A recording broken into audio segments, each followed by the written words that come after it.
Every month, GameRanks puts together a list of the biggest new upcoming games that you want to take at least a little time to investigate, see if you might want to play. Hi folks, it's Falcon, and today on GameRanks, the top 10 new games of August 2023. Starting off at number 10, it's Atlas Fallen, a new game from Deck 13 Interactive, who previously we know from The Surge, a couple of great Souls-like, Lords of the Fallen, which I guess is kind of technically a Souls-like as well, although I'd say The Surge is probably what they're better known for. They've taken a bit of a departure from the Souls-like genre, however, and Atlas Fallen to me looks a lot more like God of War, although allegedly it retains some things from The Surge like body targeting, but I don't really know to what extent. So when I say this looks like God of War, they acknowledge it looks like God of War, but if you watch footage of the combat in this game, it's like watching God of War and not like 2018 God of War. Although maybe not necessarily full-blown original God of War. It's kind of like a 70-30 split, maybe. It definitely is speedier than the new God of War, making it more reminiscent of the old. But it also contains open regions, what it's calling, which are various different open worlds that aren't necessarily full open world size, but give you the ability to free roam and fight stuff and collect stuff. And, well, it looks like a pretty good game to me. Obviously, I really enjoy The Surge, and I really enjoy God of War, both the old and the new. So this is one that I'm pretty likely to be at least trying out. I have a feeling it's going to be quite good, and I hope I'm not wrong about that. It just looks really well polished and well put together. Atlas Fallen is landing on PS5, Xbox Series, and PC August 10th. And number 9 is Daymare 1994 Sandcastle, a survival horror game and a prequel to Daymare 1998, which was a decently well received. For lack of a better category, it's kind of a Resident Evil remake-like. That's way too clunky. I'm gonna call it a RE-like, because this is what Resident Evil is now. So Daymare takes the formula of the remakes and tells us a original story, more or less. I mean, it's obviously highly influenced by not just Resident Evil, but a lot of 90s horror games. The original game was actually born out of a fan-made remake of Resident Evil 2, which Capcom liked so much they suggested to the people that they should make their own IP, which, if I'm honest, sounds maybe like them saying, oh, we're remaking that. We can't have anybody making us look bad, so why don't you make your own IP? I don't know if that was it. It kind of got middling reviews, but people pretty well liked it. Obviously enough for them to make a prequel to it. It happens 4 years before Daymare 1998.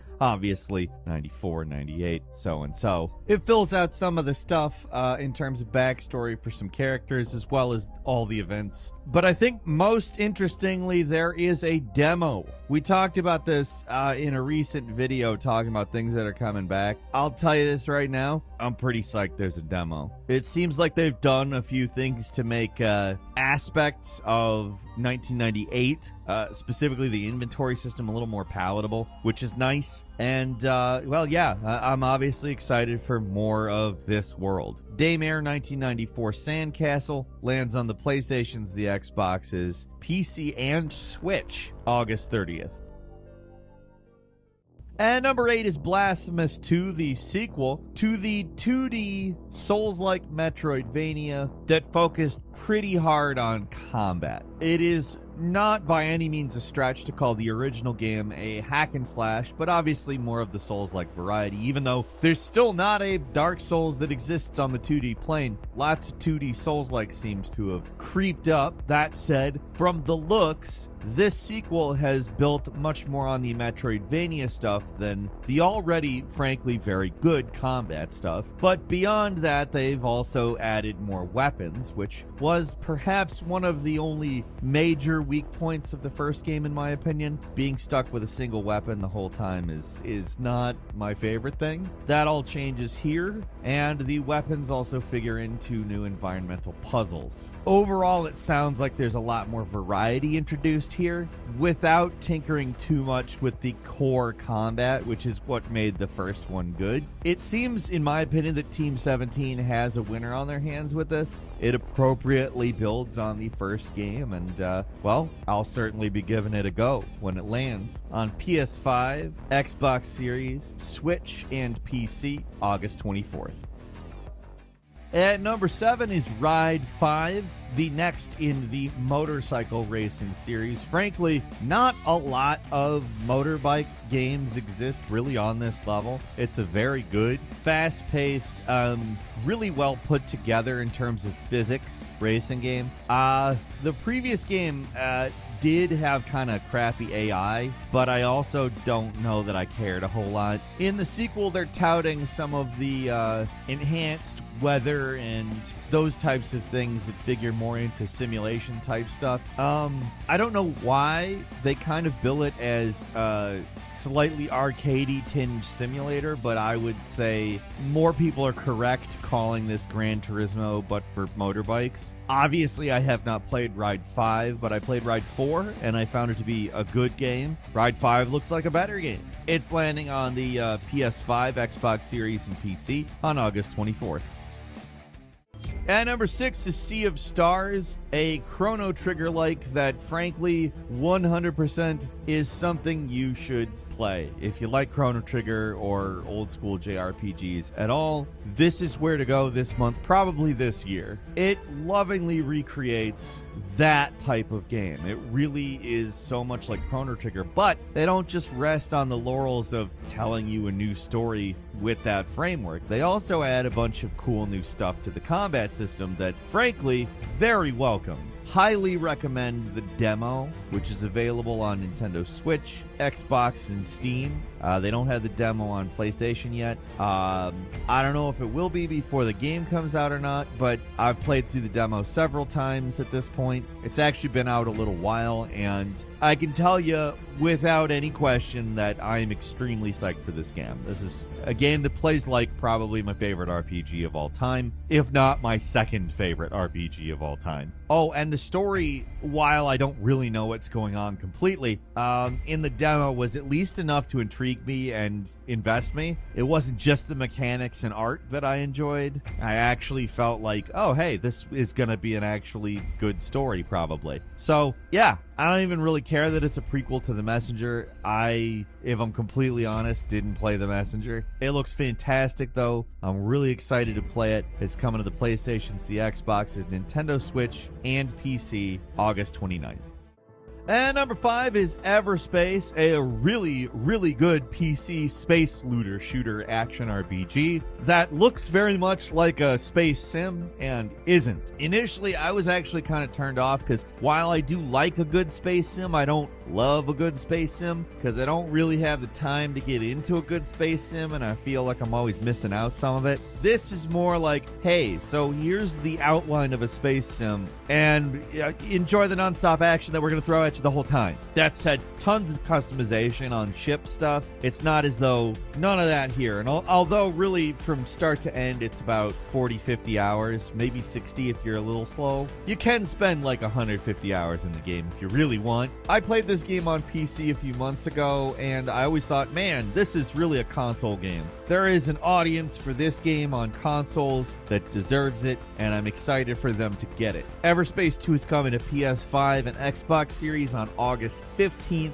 If you like what that sounds like, you absolutely will like this game. It's the best version of everything I just said. And number 4 is Immortals of Aveum, a first-person magic shooter, which the developer Ascendant Studios, made up of some EA developers that worked on both Dead Space and Call of Duty, are calling Call of Duty with Magic. And I'm inclined to agree it does look a lot like that, but it also has a lot of Halo in it from the footage. Obviously, previous versions of what we've seen first-person magic shooting are basically like the Elder Scrolls and its variants. generally they don't go for the Call of Duty formula, but I'm going to go ahead and say I think that's a great idea. The footage looks really kinetic and interesting, and frankly, it's a game I want to try out. I mentioned the devs have Dead Space and Call of Duty under their belts, but there's actually a lot of employees at Ascendant Studios that worked on BioShock, Borderlands. There's some Telltale Games developers in there. It's kind of a dream team in terms of a weird mix of really accomplished developers. So I don't know, I think this is a novel concept. It looks fun, and it's going to be landing on PlayStation 5, Xbox Series, and PC August 22nd. And number 3 is the Texas Chainsaw Massacre. Obviously, this is a notable release and has the potential to be quite good, but I'll take a little bit of wind out of your sails by saying it's an asymmetrical multiplayer horror game. That doesn't mean it's bad. I actually think this is a good genre, but it's also a genre that kind of runs the risk of just being a sort of reskinned game. Like, in all seriousness, it runs the risk of being Friday the 13th, the game which ran the risk of being Dead by Daylight, etc., etc. That said, there are definitely your Ghostbusters spirits unleashed out there, which do add new ideas and are interesting. But even that game kinda doesn't have enough going for it in terms of content. It's kind of a genre that it's got a lot of potential and it's cool, but I don't know that I consider there to be like a perfect example of it, or really like one that really fully realizes the genre yet. I don't know if Texas Chainsaw Massacre is going to be that one. That said, it's probably going to be fun. Like, for every flaw I could list for this type of game, there's also like great fun to be had by a group of friends. This one's obviously the Texas Chainsaw Massacre one, and I hope that means it's a great game. Notable release, obviously. If it's gonna be good, jury's out. I have my hopes. It's a genre I've always kind of rooted for, but I can't, not be honest to the viewers. We've seen a lot of this type of game, and we've never really seen the ultimate version of it yet. Hopefully Texas Chainsaw is it. We'll see. It's landing on the PlayStations, the Xboxes, and Windows on August 18th. Cross your fingers, guys.